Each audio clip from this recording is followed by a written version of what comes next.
शिवाय नमः। श्री सरस्वत्यै नमः। श्री वेदपुरुषाय नमः। खरवं स्थूलतनुं गजेन्द्रवदनं लम्बोदरं सुन्दरं प्रस्यन्दनमदगन्धलुब्धमधुपव्यालोलगण्डस्थलं दन्ताघातविदारितारिरुधिरै सिन्दूरशोभाकरं वन्दे शैलसुतासुतं गणपतिं सिद्धिप्रदं कामदं सिद्धिप्रदं कामदं। नमस्कार, मैं शास्त्री सुनील मिश्रा व्यास जी, कर्मकांड ज्योतिष योग विशेषज्ञ। आज हम आपको इस भाग के अंतर्गत नवग्रह की पूजा किस तरह से किया जाता है, क्या करें कि सभी ग्रह जो नवग्रह हैं वह शांत रहें। जैसे कोई जातक का जन्म तिथि पता नहीं है, किसी जातक का समय पता नहीं है, कोई जातक का राशि पता नहीं है, राशि के जो स्वामी है वो पता नहीं है, तो हम किसकी पूजा करें, क्या करें कि कुछ हमारे जीवन में उन ग्रहों से मुक्ति मिले।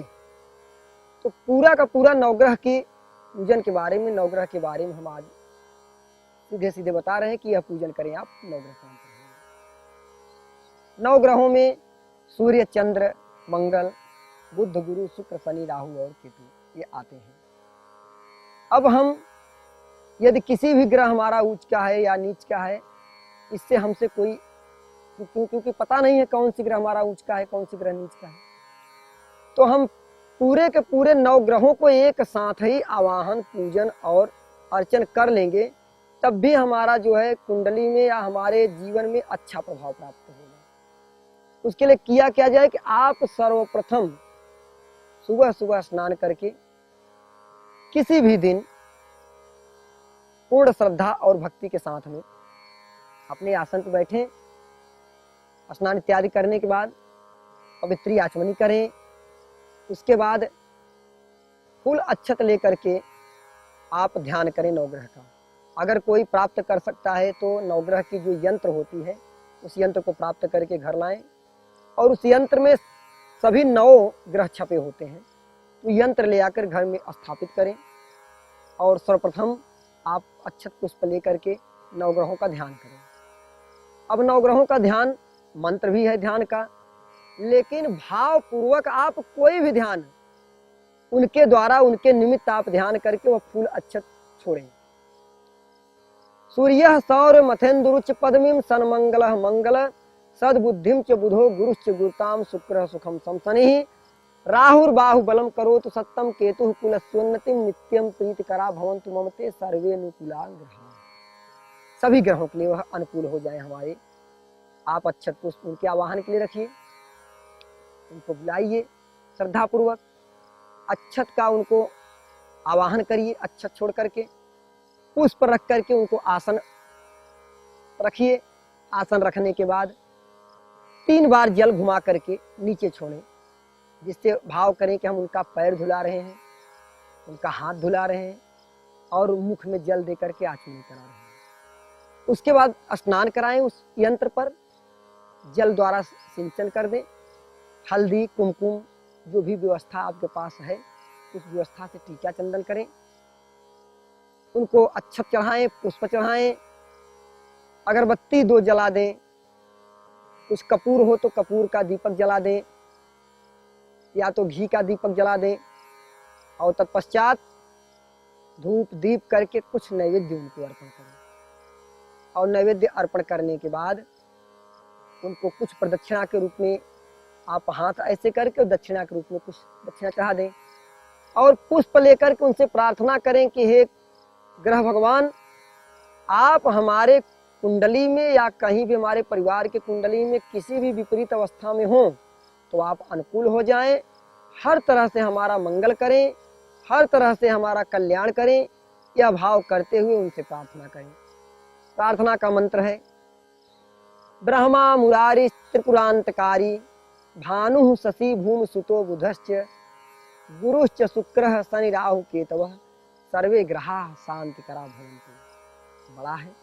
यह प्रार्थना मंत्र न कर सके तो आप हाथ जोड़ करके भगवान के सम्मुख, ग्रहों के सम्मुख बैठ जाएं और उनसे यही प्रार्थना करें कि हे प्रभु, आप जिस तरह भी हमारे विपरीत हों, हमारे प्रतिकूल हों, हमारे दशाओं में भी आपकी जो दशाएं हैं खराब हों, तो आप हमारे अनुकूल हो जाएं, आप हमारे प्रतिकूल हो जाएं।